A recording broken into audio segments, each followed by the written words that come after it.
People have called him a maverick, an enthusiast, a romantic. I really feel he's a Canadian hero. And he's been recognized. He has an Order of Canada. He's been recognized academically. He's a member of the Hockey Hall of Fame. He loved education. He loved to challenge students to become all they could be, and he gave it all to it. He had this vision of each boy or girl as having amazing potential. And his job was try to help them realize this potential.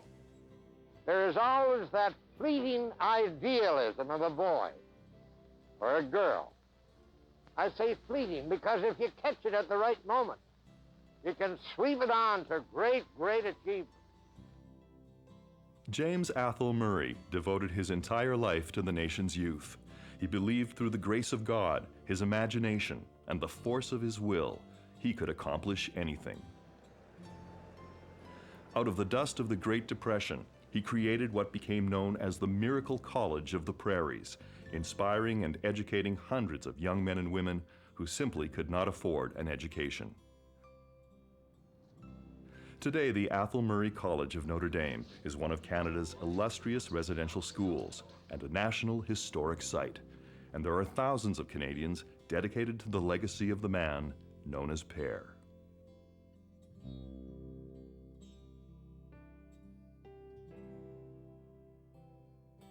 Pere Murray's story begins in Toronto on January 9, 1892.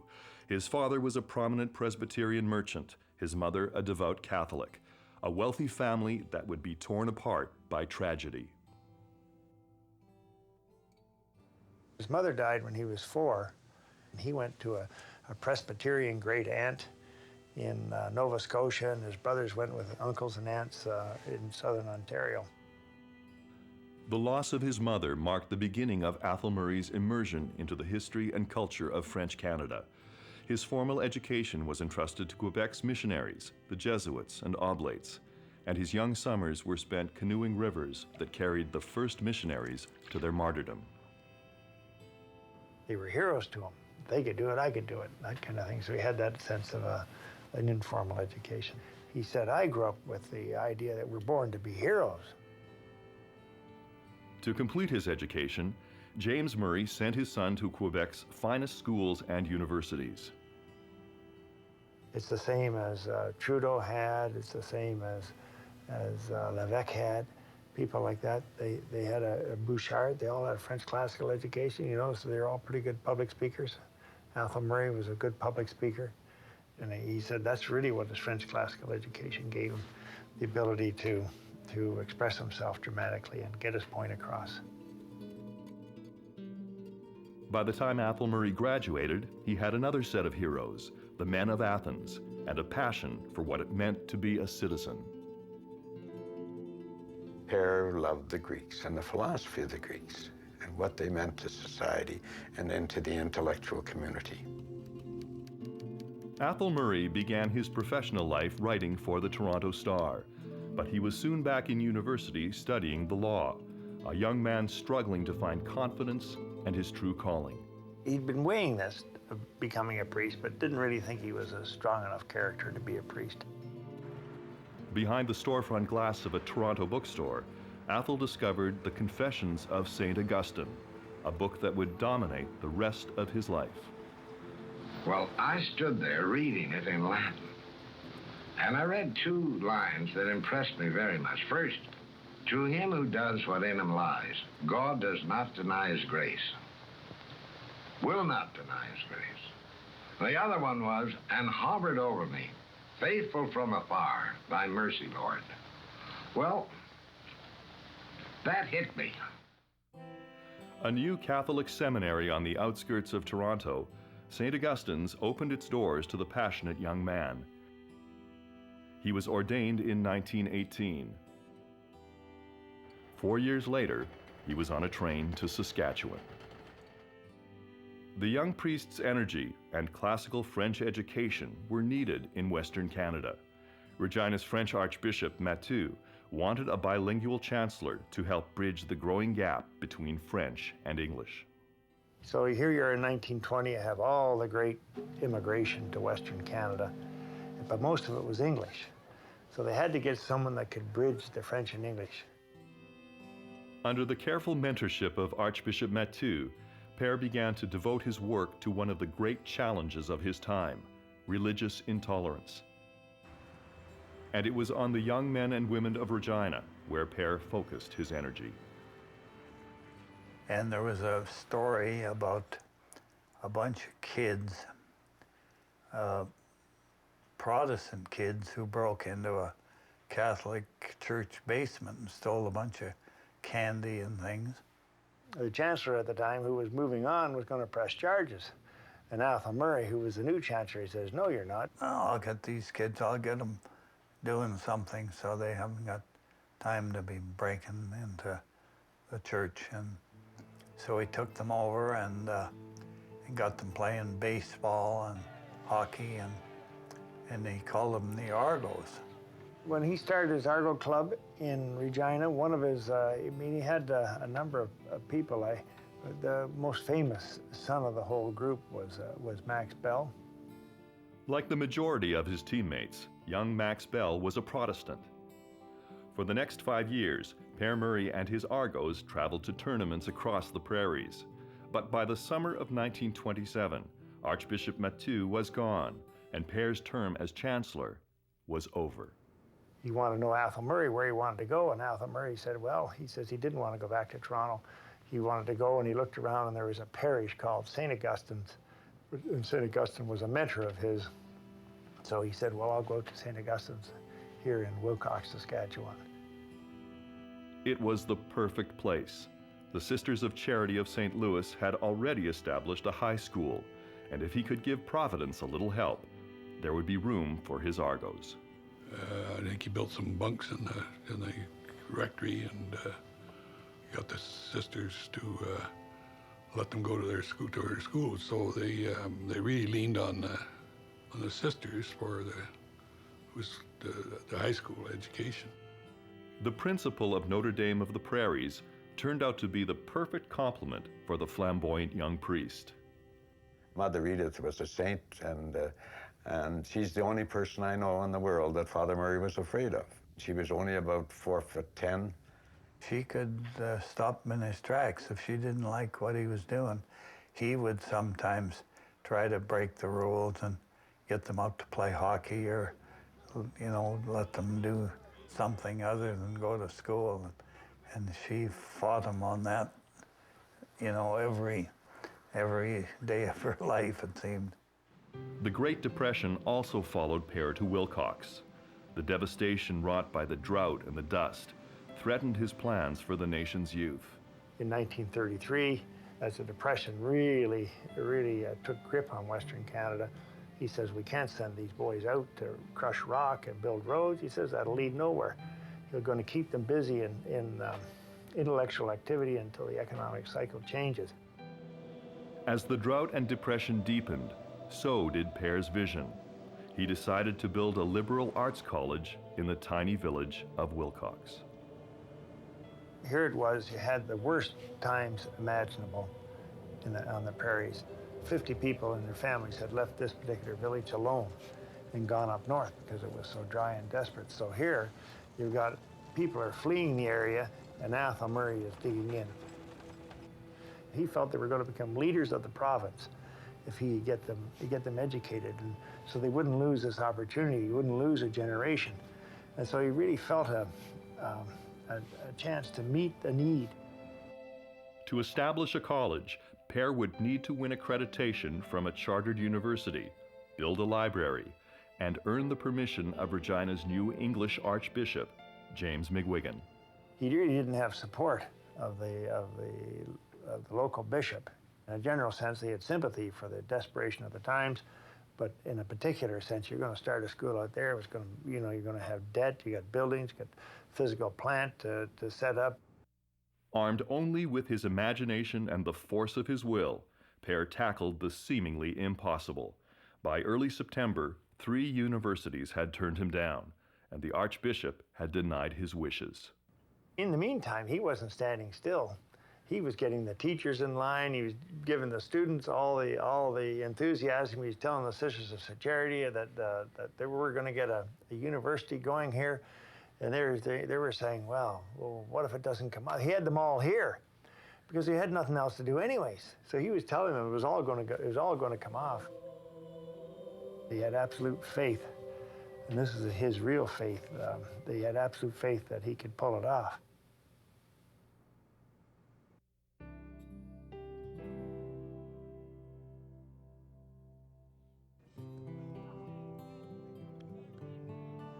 By the fall of 1933, Notre Dame's high school was in full swing, and Pere had 11 university students, a faculty of 7, and a library in place. He refused to take no for an answer and wrote a final letter to the University of Ottawa. He got a telegram on the 26th. It was the feast of the Canadian Martyrs, the 26th of September. And so he goes marching down. It was raining out and mud, and he's showing this to the Sisters, and they all had a great big cheer that he had his affiliation to the University of Ottawa. We can start a university.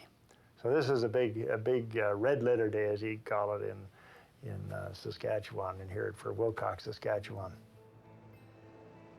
From out of the wind, dust, and devastation, Pere created an oasis of higher learning. Lucter et emergo, struggle and emerge, became the college's motto. Pere Marie's educational model had a consistent theme, a theme he would ensure thousands of young men and women would never forget. To him who does within him lies, God will not deny his grace. He associates that with another quote, every human life is insignificant unless you yourself make it great. He'd bring them together, he'd call them Christian humanism. And he associate that with the motto of the school, the actual motto of the school, struggle and emerge, which really fits the landscape here. I came to Notre Dame in 1943, and conditions were very primitive. Fortunately, the convent, was relatively good. No inside toilets, no running water. The boys lived in shacks, which were old railway bunkhouses, I believe, and we had a what we called a Booker stove. It's a round kind of stove in one corner, and then a stand with a wash basin in the other corner, and one little naked light bulb hanging from the ceiling. So that's where we lived. We went down to the church basement to eat. There was a kitchen built on the back of it, and but you never knew whether there was going to be sufficient food there. If it was a day when you got porridge, you could have milk or sugar, but you couldn't have both. And if it was a day when you got toast, you could have butter or jam on the toast, but you couldn't have both. there were so many instances when there was no food and no money. And I can remember Pere, well, he'd say, come on, gang, we've got to go down to the church and say a prayer. And I can remember one time things were very desperate, and, you know, he wrapped his arms around the tabernacle and said, you know, help. So, great, great faith. I mean, he came from a wealthy family, and he was a man of culture, and he knew his wines, and he loved good Scotch, and occasionally we would go to the Hotel Saskatchewan, and I could tell just the way he dealt with the menu. I mean, he knew, and he really, really appreciated good food and good drink, but yet he was willing to live on nothing, living on, I mean, bread and ketchup, and fried eggs that would bounce. And then the odd time we'd have a chicken. We used to periodically sneak into a farmer's yard and grab a chicken and pluck it and clean it and again cook it on top of this stove. Cy MacDonald was notorious for chicken thievery down there. But anyway, Mooney said he was in Ottawa one time, and he happened to be in the Department of Agriculture. And there were 3 or 4 guys poring over this map of Saskatchewan. And they had a circle drawn around the town of Wilcox.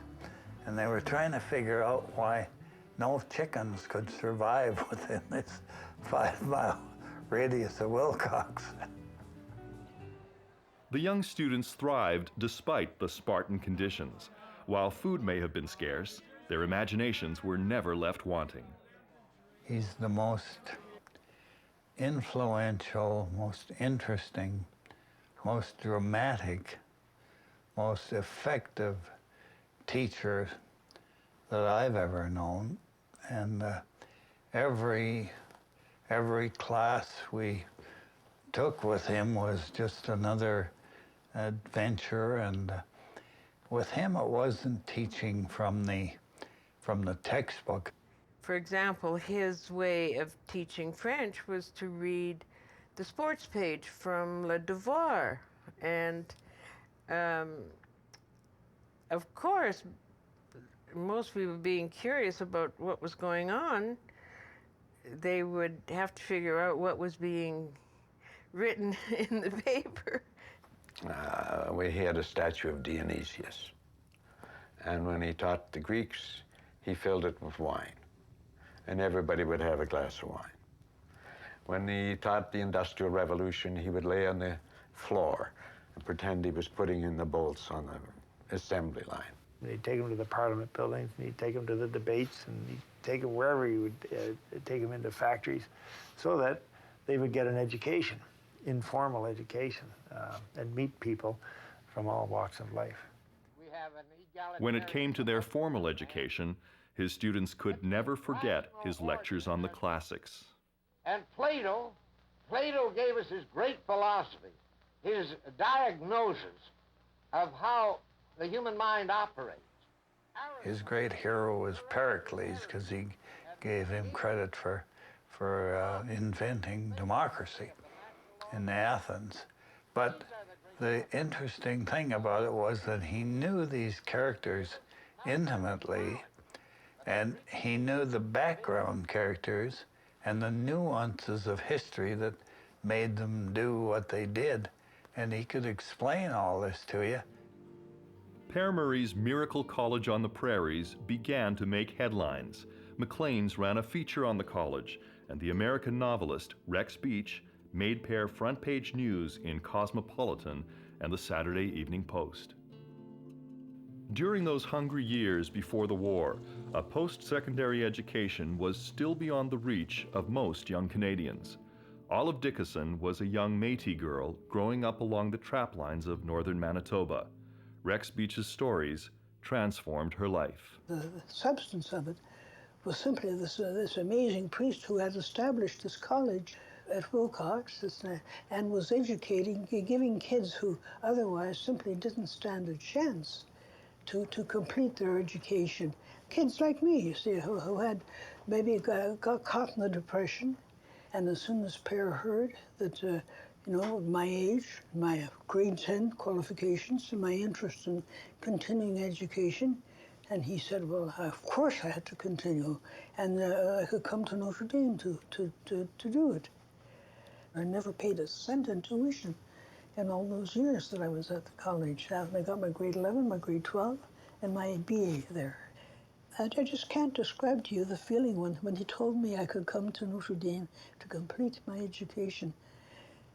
It was a feeling that beyond description, because that in effect gave me my life. It made my whole future career possible.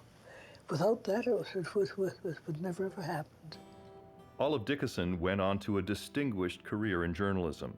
At the age of 50, she returned to the University of Ottawa.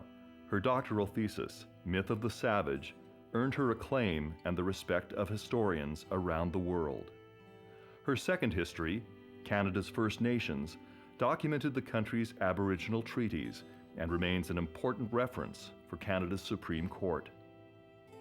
In 1996, Olive Dickinson was awarded the Order of Canada for her contribution to her community. I think Pere Murray was more an educator. Day in and day out, he tried to instill in his boys a certain philosophy, if you will. The philosophy, and I don't think he cared too much of what career path you followed. I mean, I think he wanted to make sure that you had the potential, if you wanted to, that you could develop excellence in whatever area you wanted to pursue. When I went to high school there, going from really an underachiever, if you will, or actually failing, when I finally left grade 12, I was in the top of the class. Perhaps Pere's greatest legacy was his ability to inspire each generation of young men and women to be leaders, effective citizens, and to give back to their communities. Because of learning this from Pere, I've also tried to instill that in a lot of my students, my graduate students, that I have the good privilege of supervising over the last number of years at the University of Alberta.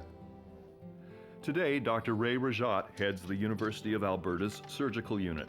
Under his leadership, the College of Medicine developed the Edmonton Protocol, an exciting new treatment for diabetes. And he has been a driving force behind the construction of Edmonton's new Diabetes Foundation. Now, you say, well, you think you're going to change the whole world with a little college? I do. I've been turning out some wonderful men.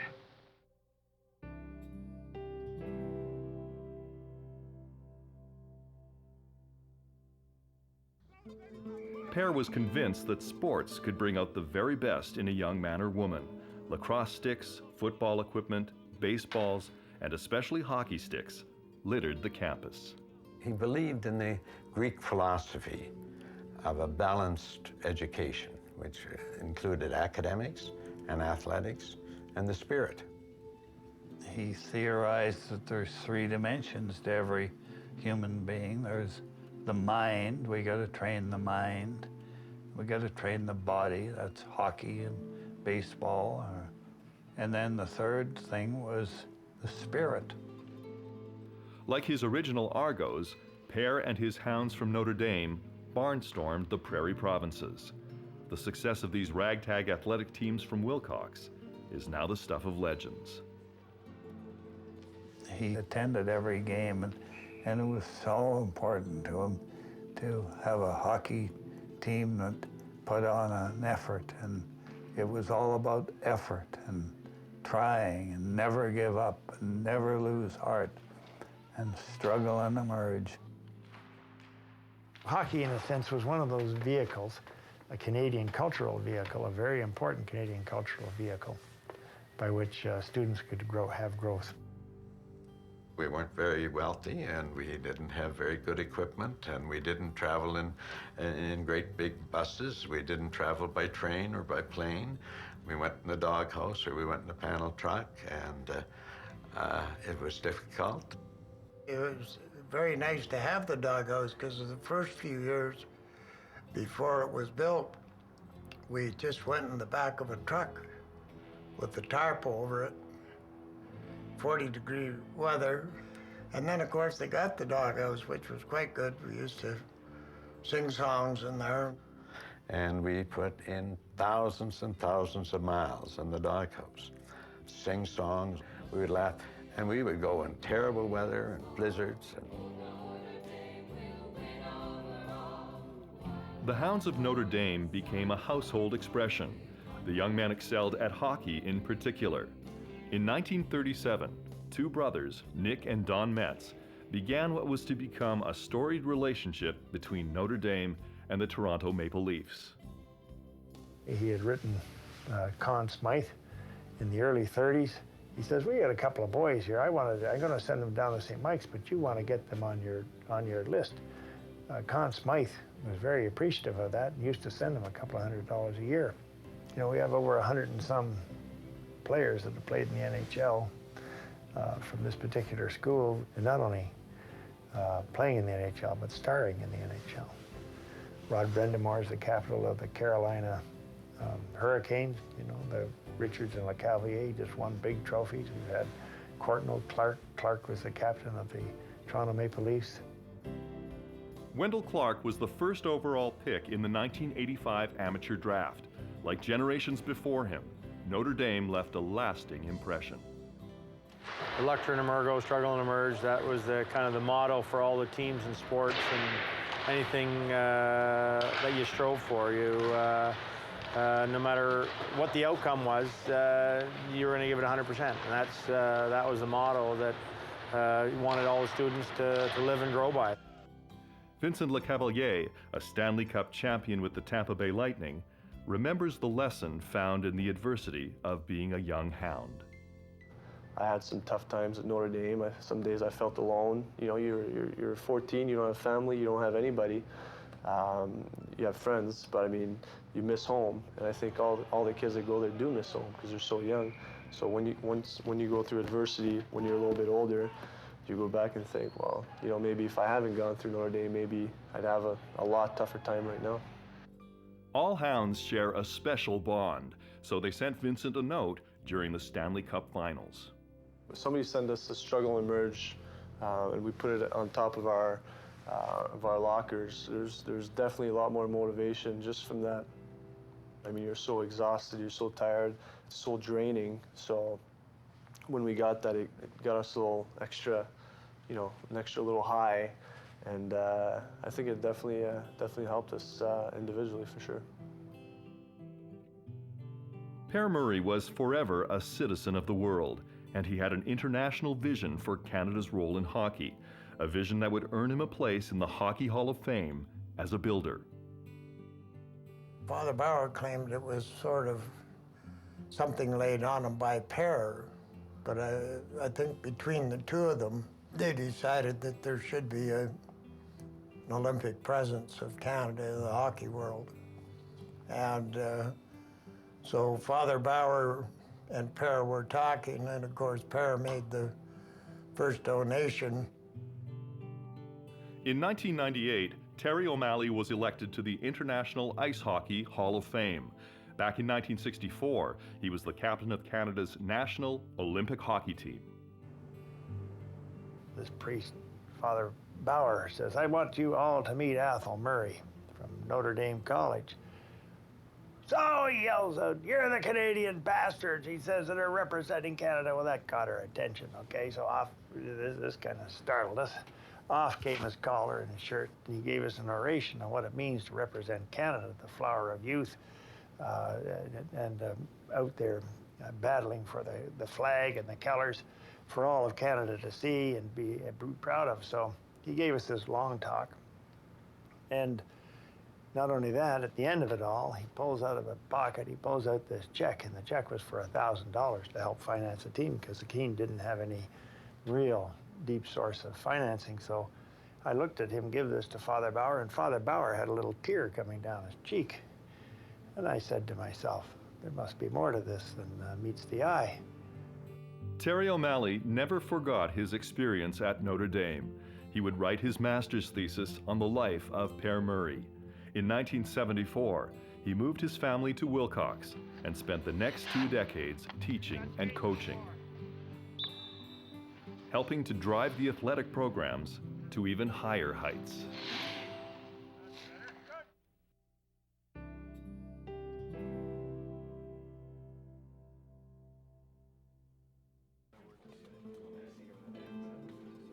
He was a great believer in Providence, and here I was, just graduated from the University of Ottawa, to which we were affiliated. I spoke French, and Mother Edith was leaving, and he needed a French teacher, and he couldn't believe that this was just sort of dropped in his lap. I spent 4 years in the Benedictine monastery, and then 7 years in the French-Canadian seminary.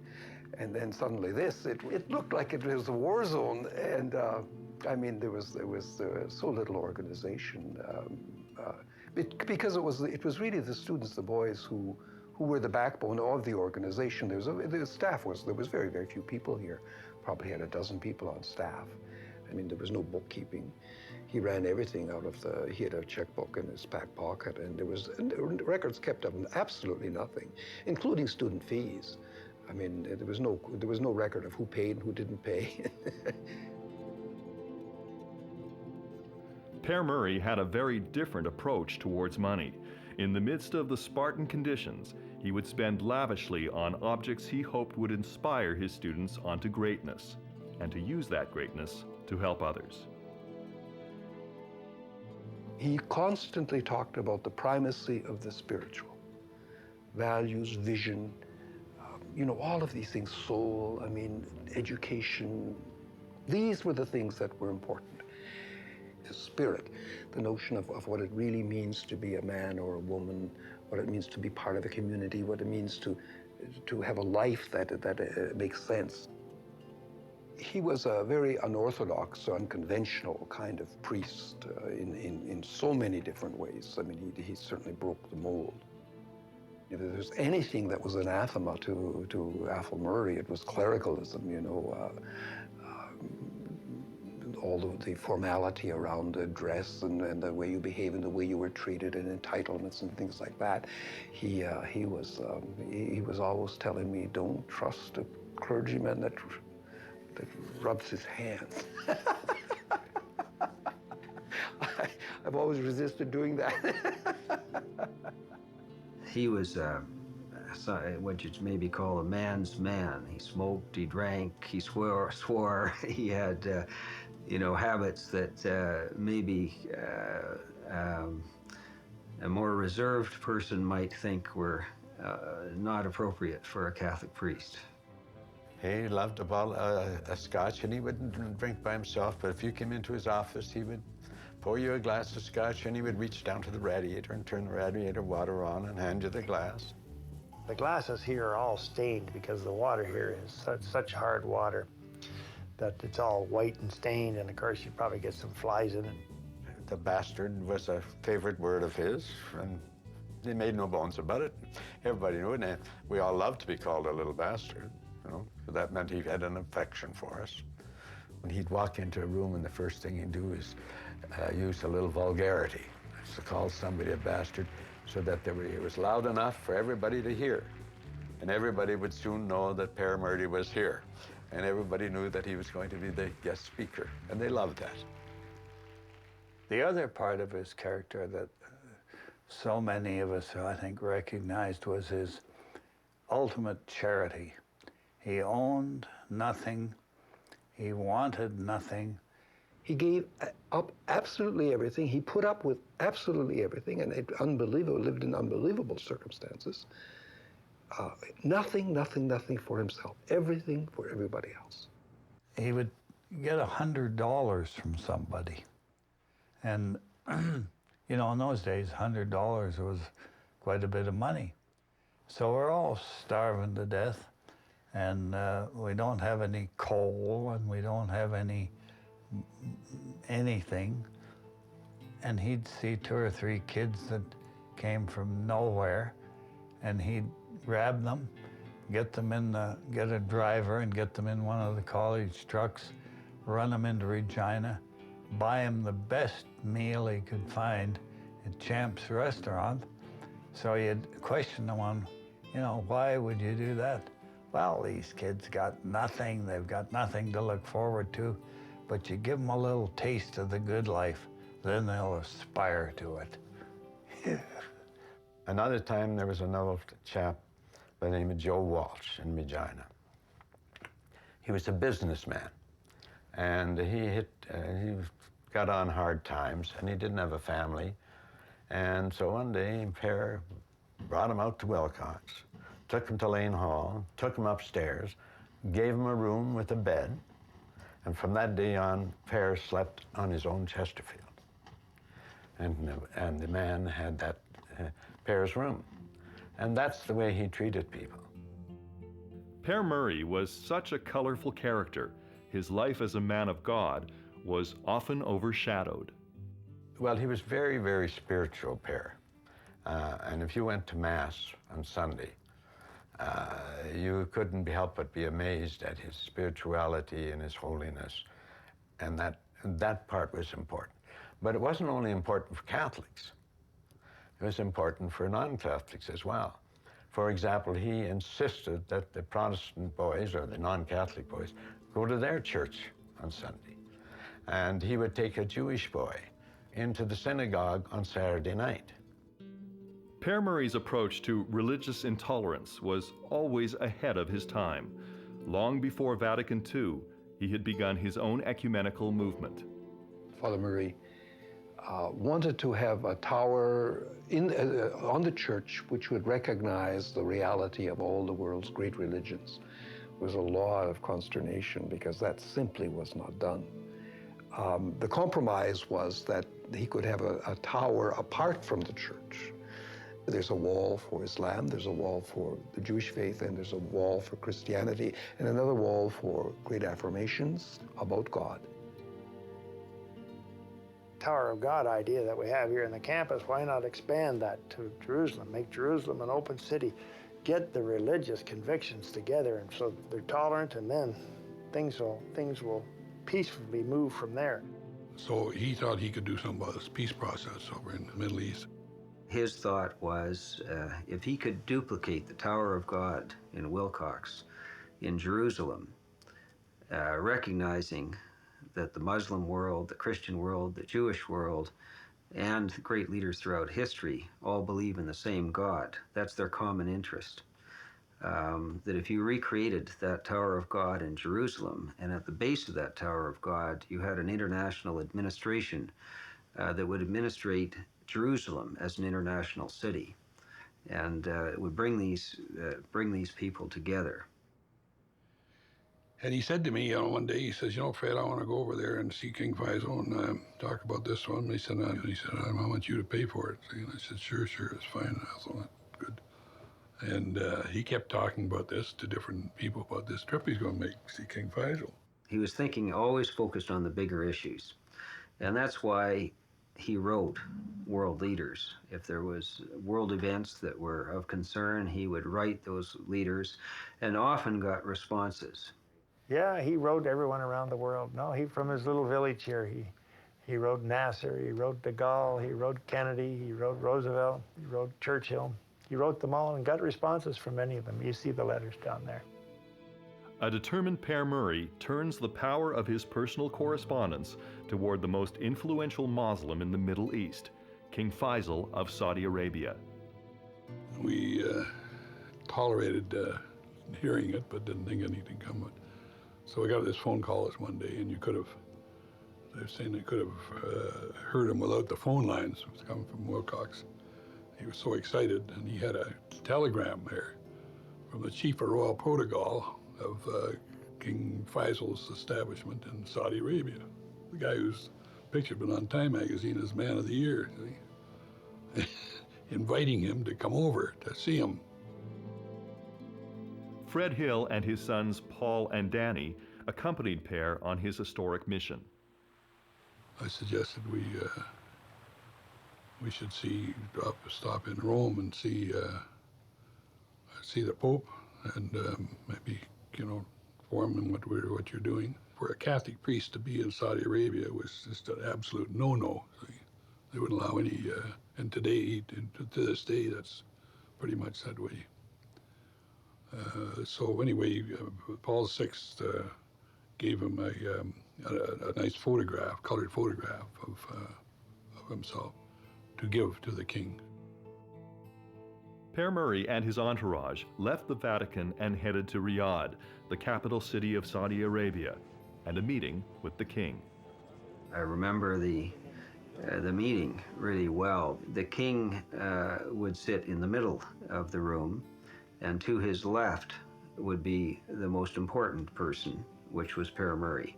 And then to the left of him would be the second most important and the third most, and it would go down the line.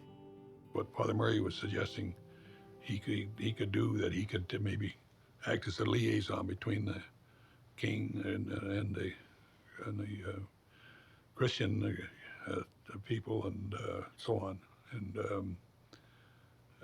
And he talked about this concept of having one edifice of some kind, the Tower of God idea, in central, somewhere in Jerusalem. And King Faisal turned to him, and he had these steely blue eyes. And I was just sitting down the line so I could see these steely blue eyes, and he looked at him in a very stern way. And he said, If you do that, I fear for your life. He says, I'm not afraid, Your Majesty. I'll go, I'll go, I'll go. You know, I can still see him pound his chest. I'll go, I'm not afraid. Elated, the delegation left the center of the Arab world and headed home to the tiny village of Wilcox, Pere already plotting the next trip to Jerusalem.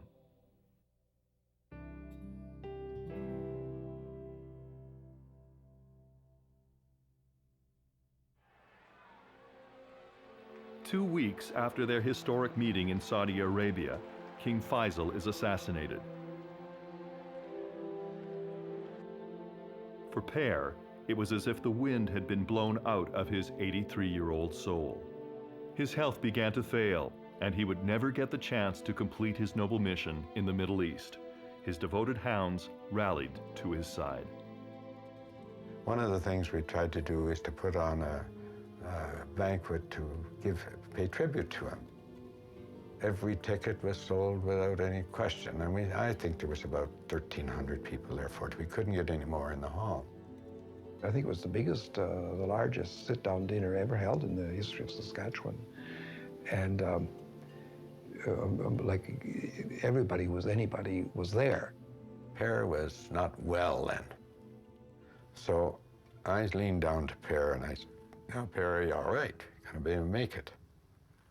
And Pere said, "I'll make it, Si, I'll make it." But with all my heart, And he went his longest and his strongest. He did a hell of a job. Got standing ovation after standing ovation. And I think the next day he went in the hospital. I think he knew that it was time to go. He said, you know, I don't want to end up on a front porch in some retirement home in a rocking chair. For Pere, that would have been worse than a ticket to hell. I gave him a kiss goodbye, and when I walked out of the hospital, I knew that was the last time. Pere said, I'm going to go and meet my maker. He knew he was going to die, and talked a little bit about his life, and talked to Murray about what he had hoped Murray would accomplish in life, and talked to me about a few things, and we walked out, and he died that night. Certainly it was a shock that he was gone. I mean, anybody who's loved like Pere was, and then all of a sudden you know that you've ended your association with the individual and will only be left with the memories. And it was a magnificent funeral, a spectacle. There were 27 priests on the altar. Some of them were actually Notre Dame alumni guys, and so we went through it, and they played that victory march, the Notre Dame choir. God, talk about choked up. His funeral was December 15th, 1975. His life was celebrated in the same church where he began his life on the prairies, Holy Rosary Cathedral.